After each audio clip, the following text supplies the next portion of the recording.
Good morning जोहार दोस्तों, मैं कमलेश कुमार शासन क्लासेस में आपका स्वागत करता हूं। दोस्तों देखेंगे कि अभी जेपीएससी बैकलॉग 2025 में बहुत सारे क्वेश्चन पूछे गए हैं। उसमें से अब देखेंगे कि इसी पेज में, इसी पीडीएफ में आपको बहुत सारे क्वेश्चन आपको मिल जाएंगे। 2-3 क्वेश्चन आपको आसानी से मिल जाएंगे। बहुत सारे क्वेश्चन का सेंटेंसेस यहाँ पे मिल जाएगा, ठीक है ना। देखिए क्या है, उसको कोर्स देखना है आप लोगों को। देखिए एक क्वेश्चन पूछा गया था कि मुंडाओं की प्रशासनिक प्रणाली की प्रकृति क्या है।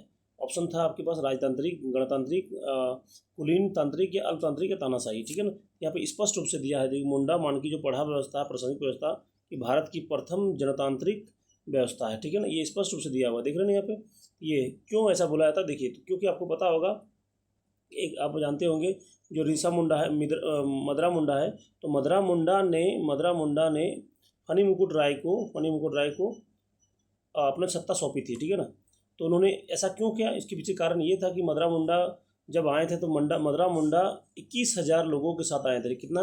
टोटल 21,000 लोगों के साथ आए थे, ठीक है ना। इसलिए आप जानते हैं कि जो मुंडा राज्य में कितना टोटल कितने परगने थे? 21 परगने थे। तो 1,000 करके एक परगना को बांट दिया गया था, ठीक है ना। ये चीज़ जानकारी आपको कहीं नहीं मिलेगी, ठीक है ना।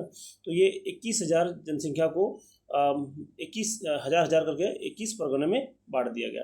लेकिन उसके बाद धीरे धीरे बहुत सारे मुंडाओं के अलावा अन्य जाति भी आ गए। तो मदरा मुंडा ने सोचा कि भाई ऐसे करेंगे तो सिर्फ मुंडाओं का शासन होगा, इसलिए उन्होंने सोचा कि नहीं, अब अन्य लोगों को दिया जाए। तो उन्होंने सत्ता नागवंशी शासकों फनी मुकुट को सर्वसम्मति से उन्होंने चुनाव किया, ठीक है। ये ध्यान रखना है। तो इसलिए एक प्रकार से मदरा मुंडा का जो शासन व्यवस्था है वो क्या है, गणतांत्रिक है। लेकिन अब देखेंगे फनी मुकुट राय के बाद, अब देखेंगे इसके ही वंशज शासन करते रहे, ठीक है ना। तो इनका जो फनी मुकुट राय का जो शासन व्यवस्था होगा वो क्या होगा, एक तरफ से हो गया राजतांत्रिक, हो गया राजा हो गया, राजा का बेटा ही राजा बन रहा है, ठीक है ना। ये क्या होगा, राजतंत्रात्मक होगा। लेकिन मुंडाओं का क्या था, गणतांत्रिक में था। बहुत ही आसान सवाल है ना। तो देखिए बहुत सारा और भी फैक्ट याद रखना है कि 21 परगने क्यों थे उसमें, क्योंकि उसमें 21,000 लोग आए थे मदरा मुंडा के साथ, ठीक है ना। ये आपको ध्यान रखना है।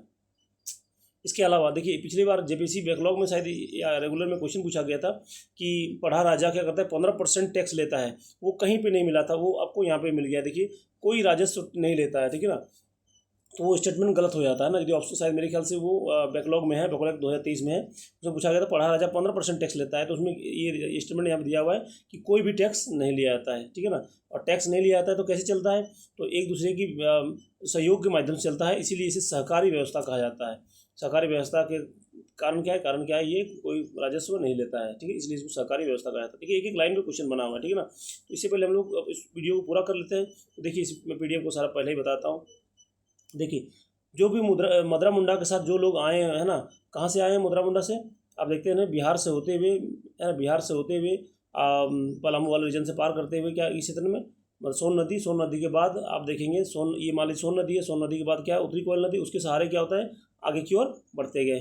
उत्तरी कोयल नदी से आप दक्षिण की ओर रांची की तरफ बढ़ते गए, ठीक है ना। और एक यहाँ पे नदी है तो उत्तरी कोयल, सहायक नदी, अमानत नदी, औरंगा नदी, इधर भी कुछ लोगों का प्रवास हुआ, ठीक है।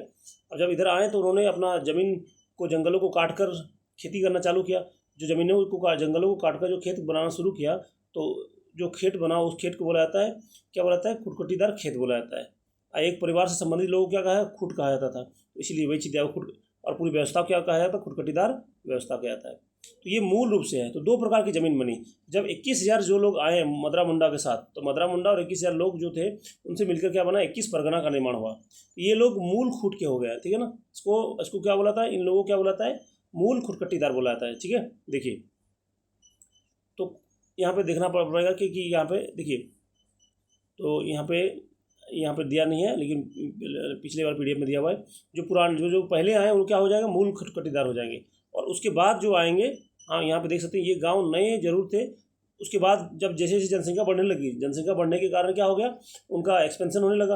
अब नए नए जंगलों को साफ करके बनाया गया। तो जो 21,000 के अलावा जिन लोगों ने बसाया, वो उनका क्या हो गया, नया गाँव हो गया, ठीक है। तो उनको क्या बोला जाएगा, नए खुटखुटीदार बोला जाएगा, ठीक है। लेकिन मूल खुटखुटीदार और नए खुटखुटीदार दोनों का जो कोई भी धार्मिक कार्य, सांस्कृतिक कार्य या राजनीतिक कार्य जो भी संचालन होता था, वो मूल खुटखुटीदार गांव वाले रीजन में ही होता था। तो नए वाले क्या होते थे, मूल वाले क्षेत्र में आते थे, वहाँ वहीं से क्या होता है, संचालन होता था। इसीलिए आप देख रहे होंगे एक क्वेश्चन पूछा था स्टेटमेंट में कि नए और मूल खुटखुटीदार के बीच में एकीकरण था। हाँ एकीकरण था, लेकिन ऑप्शन में क्या दिया हुआ था, नहीं था इस बार वाले जेपीएससी में। तो वो स्टेटमेंट क्या हो जाएगा, गलत हो जाएगा। तो देखिए तीसरा क्वेश्चन हो गया, है ना। कितने सारे क्वेश्चन एक ही लाइन से पूछा गया है। देखिए यहाँ पे स्पष्ट रूप से मूल गांव का दिया हो गया। प्रारंभ में मूल गांव या खुरकटीदार गांव उतने ही थे जितने पूर्वजों के यहाँ आए हैं। तो कितने आए थे? 21,000 आए थे, ठीक है। किंतु जब ये नए खुटखटीदार गांव बनाए जाने लगे तो इनकी संख्या बढ़ती गई, सही बात है। अब जब जनसंख्या बढ़ती गई इसका मतलब ये नहीं दोनों अलग हो गया, दोनों मिलकर एक साथ रहते थे, एकीकरण था उन लोगों के बीच में। यही स्टेटमेंट दिया गया था, यहाँ से उठाकर डिट्टो डाला गया।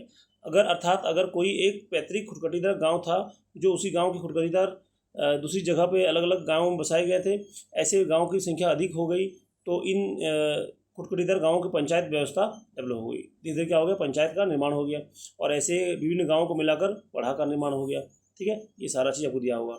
उसके बाद देखिए पढ़ा का प्रमुख पढ़ा राजा कहलाता था, है ना। और पढ़ा राजा आपको ध्यान रखना है। अब पढ़ा राजा के मातहत कई मानकी होते थे, ठीक है ना। तो उसके नीचे क्या होता था? मानकी होता है। मतलब पहले हो गया गाँव, तो गाँव लेवल पे एक अधिकारी हो गया, फिर उसके ऊपर होगा मानकी, ठीक है ना। ये मतलब पट्टी इसको बोलते हैं, क्या होता है इसके ऊपर?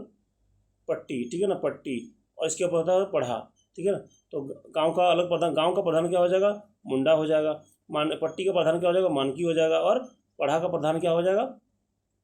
पढ़ा राजा हो गया। कारण क्यों? क्योंकि जैसे जैसे आबादी बढ़ती गई, जैसे जब मान लीजिए 21,000 मुंडा आए थे तब क्या रहा होगा? गाँव रहा होगा। जैसे आबादी बढ़ती गई फिर मानकी बना होगा, फिर क्या होगा? पढ़ा बना होगा, ठीक है। उसी आधार पर समस्या का समाधान होता है। देखिए यहाँ पे क्या दिया हुआ है? यहाँ पे दिया हुआ है, देखिए दूसरे शब्दों में ऐसे समझाया है कि प्रत्येक गांव का एक पंचायत होता, तो सही बात है।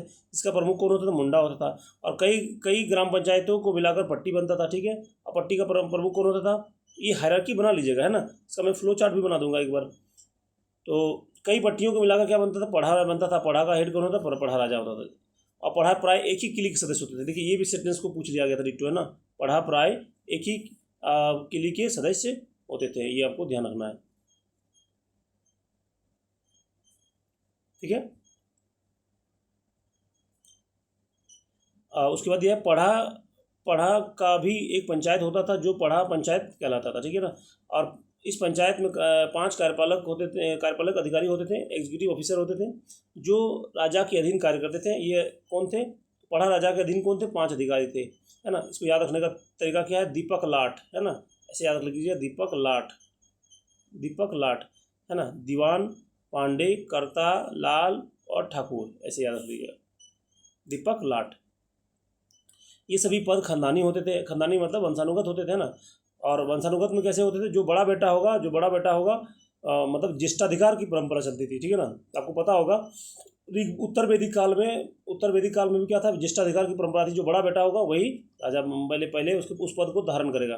तो दीवान का पद, ठाकुर का पद, पांडे का पद और लाल का पद, ये क्या होता? खानदानी होता था और ज्येष्ठाधिकार की परंपरा होती थी। अब मान लीजिए ये पूछा नहीं, अगले बार मान लीजिए ऐसा पूछ दिया तो बहुत आपको कोई आश्चर्य की बात नहीं है, ठीक है ना। तो याद रखना कि ज्येष्ठाधिकार की परंपरा किसमें होती है? शब्द बदल देगा, है ना। ज्येष्ठाधिकार मतलब क्या होता है? ज्येष्ठ का अधिकार में, ज्येष्ठ मतलब जो बड़ा बेटा होता है। ये लोग पढ़ा कि राजा का आज्ञा का पालन करते थे, राजा को सलाह देते थे, ठीक है ना। कौन? ये 5 लोग, है ना, दीपक लाट। किंतु ऐसा प्रमाण मिलता है कि पढ़ा राजा का चुनाव होता था, लेकिन जो राजा होता था उसका इलेक्शन होता था बाकायदा, ये वंशानुगत नहीं होता था। ये 5 पद तो वंशानुगत होते थे, लेकिन पढ़ा राजा वंशानुगत नहीं होते थे, ध्यान रखना आपको। उसके बाद देखिए कि वंशानुगत नहीं था, यही कारण है कि मुंडा मानकी व्यवस्था को भारत की गणतांत्रिक प्रणाली कहा जाता था, ठीक है। आपको ये विशेषता रखना था। पहला क्या है? गणतांत्रिक। हर एक चीज़ के पीछे कारण रखना है। गणतांत्रिक क्यों होता है? क्योंकि राजा का चुनाव होता था। सरकारी व्यवस्था क्यों है? क्योंकि कर नहीं लिया जाता था, ठीक है। और जो व्यवस्था थी, व्यवस्था करने के लिए ये सारा चीज़ आपको ध्यान रखना है, ठीक है। तो इस प्रकार के और भी हम लोग छोटे छोटे टॉपिक्स करके एक एक टॉपिक को कवर करने की कोशिश करेंगे। ये हम लोगों ने सीरीज शुरू कर दी है और जितना भी टॉपिक कवर होगा, जितना भी टॉपिक हम लोग होगा सारा कवर करने की कोशिश। बस आप लोगों का सहयोग कीजिए, आप लोग बने रहे, चैनल को सब्सक्राइब कीजिए, वीडियो को लाइक कीजिए, अपने फ्रेंड्स में शेयर कीजिए ताकि सभी को फायदा हो। हम लोग एक एक टॉपिक के बारे में सारा हम लोग कवर कर देंगे। क्योंकि मैं क्लास भी लेता हूँ, ऑफलाइन क्लासेस लेता हूँ, तो समय मिलती कम है, तो मैं कोशिश करूँगा एक एक जो भी होगा शॉर्ट वीडियोज़ करके मैं बना के लाऊंगा। 10 मिनट, 15 मिनट, 20 मिनट, जितना भी संभव हो पाए मैं तुरंत बना के पर डे लाने की कोशिश करूँगा, ठीक है।